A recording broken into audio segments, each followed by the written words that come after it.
Estresse. Quem não tem estresse, levanta a mão aí. Eu tenho certeza que ninguém levantou a mão. O estresse faz parte de uma tensão que acontece no dia a dia. Nós temos planos, projetos, metas, e quando as coisas não ficam do jeito que nós queríamos, ou quando parece que não vai ficar, nós logo ficamos tensos, estressados, nervosos. Bom, eu não vou mentir para você e dizer que eu vou ter a fórmula mágica para acabar com o estresse no seu trabalho. Não, mas eu vou te dar dicas aqui de como aliviar o estresse. Ter o estresse controlado, onde de fato você trabalhe com tensão, mas desenvolva, tenha criatividade. Você ganha com a cabeça, você perde com a cabeça. Tudo tá aqui, ó. Essa cachola, essa caixa d'água determina tudo. Então deixa o seu like, se inscreva no canal, nós vamos ter um papo bem bacana e eu espero de forma prática te ajudar a diminuir o estresse no trabalho. Está no ar o meu, o seu, o nosso Escola da Alma.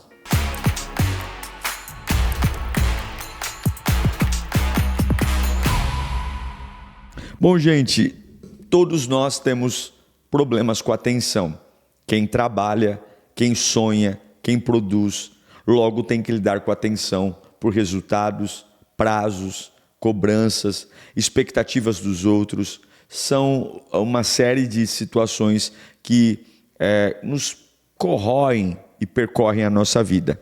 Afeta o nosso bem-estar familiar.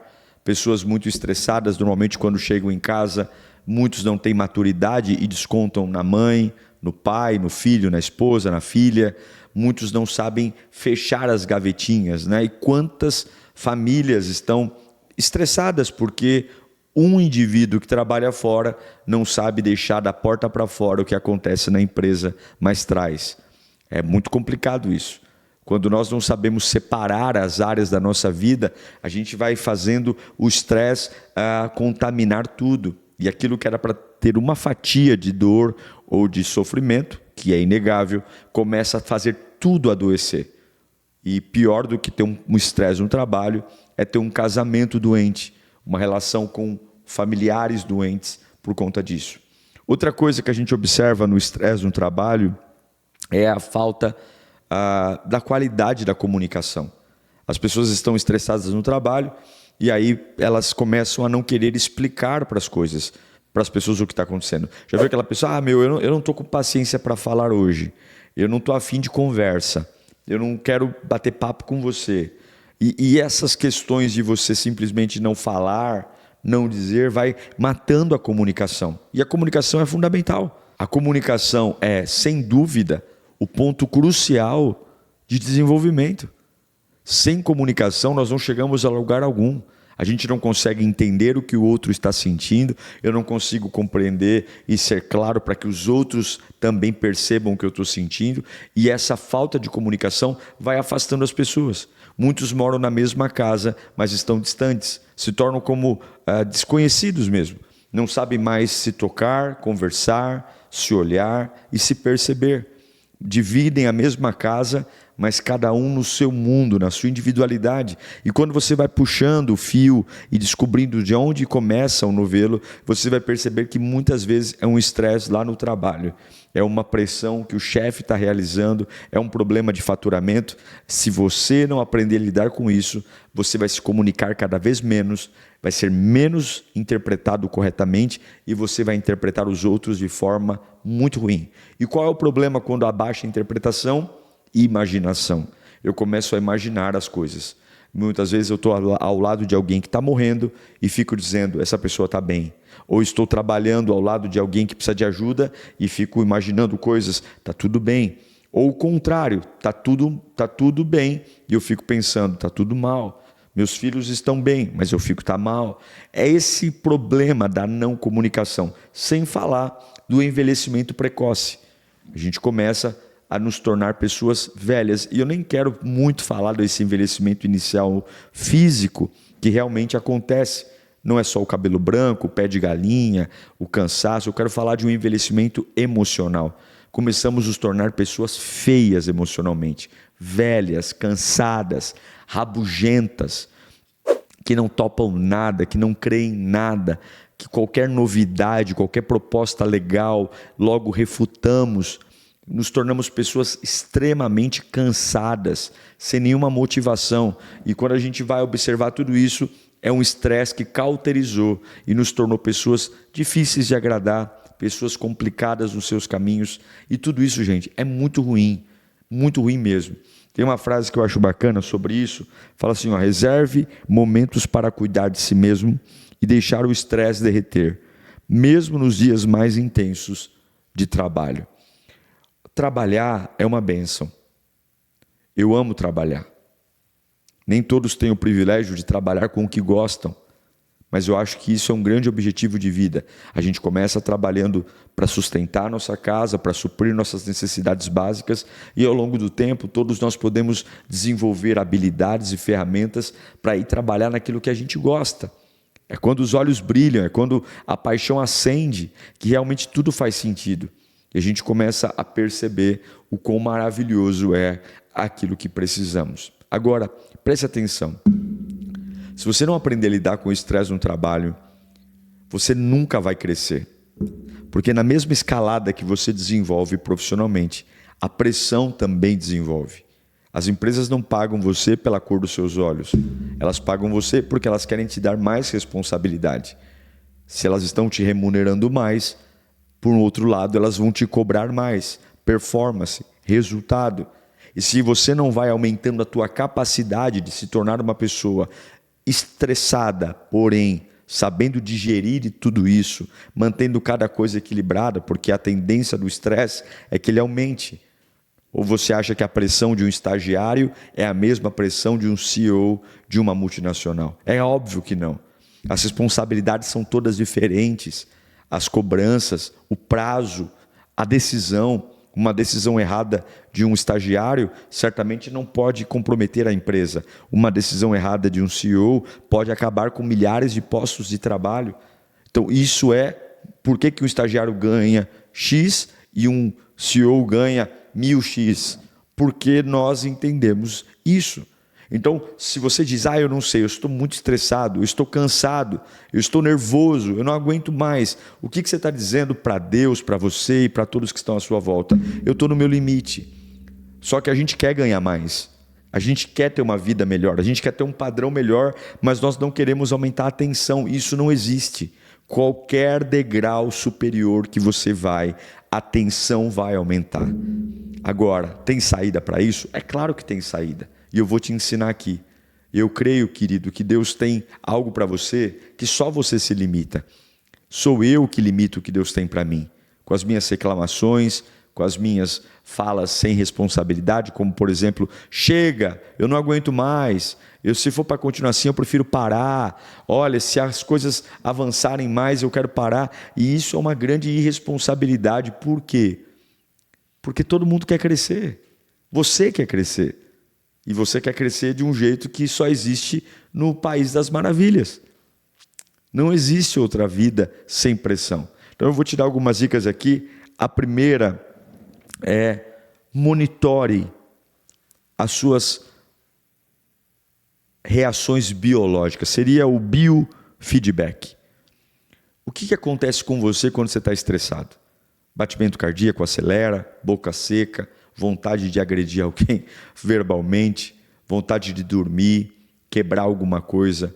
O corpo dá sinais.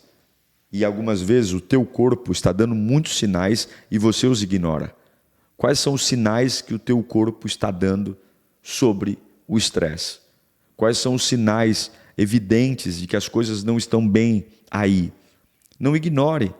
Você não pode ignorar o estresse, você tem que aprender a controlá-lo, mas antes de controlá-lo, você tem que saber o que acontece com você. Quais são os pontos vulneráveis, quais são as áreas de tensão, o que de fato acontece que desestabiliza você e torna você uma pessoa suscetível. Isso é tão importante quanto qualquer outra coisa. O estresse é sim uma ferramenta que a gente precisa usar ao nosso favor. Transformar o estresse em tensão. Então, observe você. Eu não falo com ninguém, eu não converso com ninguém. Por quê? Você sabe que se você dá valor ao estresse, se você faz aquilo que naturalmente o teu corpo pede, você se sabota. Então essa é a primeira dica. Se observe. É o biofeedback. Tenha na ponta da língua quais são as reações físicas, químicas, biológicas que você tem quando está estressado. Minha cabeça parece que vai explodir. Minha mão treme. Eu começo a ficar com a boca seca. Meu olho começa a lacrimejar. Eu tenho vontade de ir no banheiro. O que é? E isso você precisa ter um controle, não da situação, mas para entender que se isso tem repetido constantemente, você tem que mudar o seu comportamento. E aí vem o segundo tipo de sugestão que eu te dou, profissional. Quando você começa a perceber que esse estresse se torna crônico, comece a fazer mudanças nas suas expectativas pessoais e profissionais para evitar sobrecarga. Muitos dos estresses são causados por nós mesmos. A gente coloca na nossa cabeça metas que muitas vezes nem o nosso chefe está cobrando. Um nível de perfeição, um nível de produtividade, um comprometimento com uma entrega que a gente nunca fez. A vida já tem seus próprios desafios.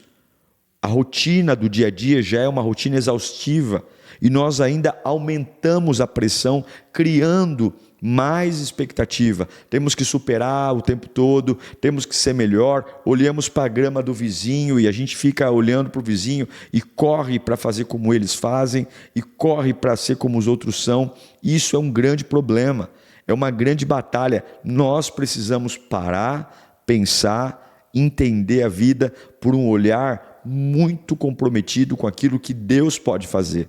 O mundo não vai se tornar mais fácil, as pessoas não vão se tornar mais agradáveis, mas você precisa se respeitar. Será que as suas metas não estão super elevadas? Será que você, ao invés de subir degrau por degrau, não está querendo pular a escada? Será que não é você mesmo que cria condições onde a sua expectativa te destrói?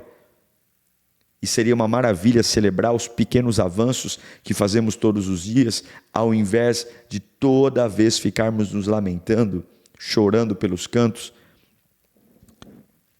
A última dica que eu te dou, crie uma autodefesa mental. Quando você estiver muito estressado e eu não consigo, e a cabeça começar a dizer um monte de bobagem, e a gente começa a se autodestruir, eu sou burro, eu sou ignorante, eu vou pedir a conta. Começa a lembrar de coisas que Deus já fez na sua vida.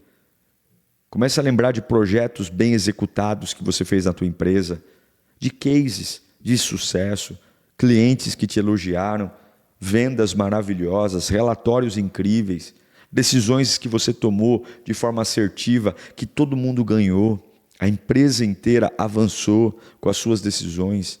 Comece a olhar com mais carinho para a tua vida, sem deixar ser engolido pela pressão do dia, porque você não é só o dia de hoje, você não viveu só o dia de hoje. Eu me lembro uma vez que nós estávamos passando por uma auditoria americana na empresa que trabalhava, e parece que os auditores tinham me pego assim, sabe, para Cristo. Eles estavam decididos a encontrar um erro no meu trabalho. E o que aconteceu? Eu comecei a revisar meu trabalho. E eu comecei a colocar na minha cabeça que eu não podia errar, que eu tinha que entregar tudo perfeito. E o que aconteceu? Em um dos relatórios, eu achei um erro meu. Eu tinha duas escolhas. Ou esconder aquilo deles, ou eu ir até eles e apresentar, quando eu fosse mostrar todo o volume, falar, olha, isso aqui eu já detectei, é um erro meu, eu vou corrigir o mês que vem. A minha cabeça não queria mostrar isso, porque eu queria ser perfeito. E eu comecei a me estressar na hora do almoço, ficar preocupado, porque eles começaram a pedir relatórios, e ia chegar o relatório daquele erro. Ia chegar. E a cabeça fica a mil, porque você quer ser perfeito, você quer ser o melhor, você quer ser imbatível. E eu falar, não, eu vou modificar, eu vou até passar pela nossa cabeça, eu vou adulterar o relatório. E chegou o dia. E no dia eu falei, eu vou ser honesto. Eu não sou uma pessoa perfeita. Eu considero que eu sou um bom profissional, senão não estaria aqui, senão não estaria ganhando o que eu ganho, senão não estaria aqui sendo observado. Eu tenho uma oportunidade que não foi me dada, eu conquistei. E não é isso que vai me fazer um mau profissional. E se eles me punirem, se eles levarem para um outro nível, não é um erro crasso e também não foi um erro de má fé, foi um erro realmente de desatenção. E eu entrei na sala, dei as pastas para eles com todas as coisas que eu tinha feito. E eu falei, por favor, só um momento de atenção. Na página X, veja comigo aqui. Aí eles começaram a olhar e tal. Inicialmente nem eles perceberam. Eu falei, tá vendo essa linha aqui? Ó? Isso aqui eu fiz errado. Eu vou fazer um lançamento, na época que eu trabalhava com contabilidade, eu vou fazer um lançamento de reversão, eu vou reverter esse número e agora no mês subsequente eu vou fazer o ajuste e está tudo certo, está tudo bem. Eles olharam para mim e falaram, está tudo bem, a gente nem vai apontar isso porque você já identificou o erro. Aquilo foi como se tirasse um elefante das minhas costas, um peso enorme. Por quê? Porque eu me respeitei. Eu me respeitei. Eu não me tratei como um qualquer. Eu não permiti que a minha vida estivesse nas mãos dos outros. A verdade sempre liberta. Então talvez você precisa criar ferramentas mentais para parar de ficar muito preocupado com a opinião dos outros. Respeita a tua história, respeita as tuas feridas, respeita as tuas conquistas. E quando as coisas não saírem como você planejou, ao invés de ficar aí, eu sou um burro, eu sou incapaz, eu vou estragar a vida de todo mundo, briga em casa, briga com a família, olhe para você e repita claramente quem você é e o que Deus tem para você. Eu espero poder ter te ajudado muito nesse dia. Espero que você pare com essa pressão, com esse estresse do trabalho. Pare de destruir seu casamento, sua família, a vida dos seus filhos. Pare de se destruir. Cuide dessa alma, dessa criança mimada. Pega esse link, manda para amigos e familiares que você entende que precisam ouvir. E eu espero te ver em breve aqui no nosso Escola da Alma. Beijo para você, até o próximo programa.